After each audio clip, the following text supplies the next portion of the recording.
E assim ficou a folgueira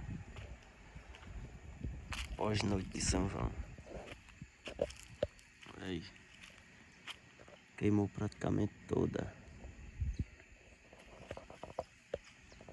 Queimou praticamente toda. E aqui vou mostrar para vocês como é que tá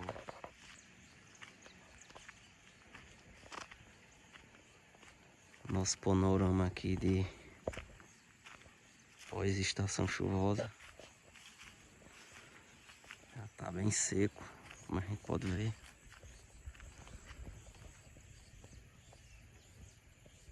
E as chuvas até que foram boas, mas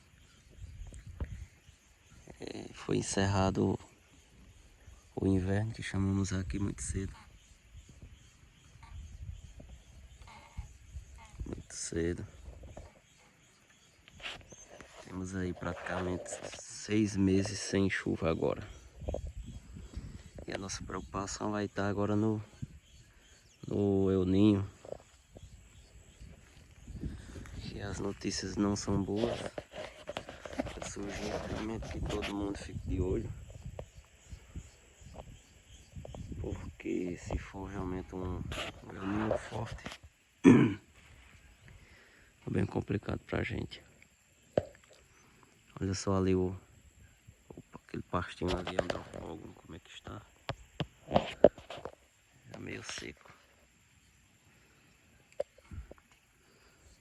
E aí vocês aí estão se preparando, quem tem um gadozinho, quem tem uma roça de capim, estão preparados para o super El Ninho. É se preparar, né? Depois eu mostro uma roça de andropólogo que temos no sítio. Então vocês se inscrevem aí, quem puder. Depois eu vou mostrar também como é que tá o nosso açude. Então se inscreve e deixa o like. Valeu!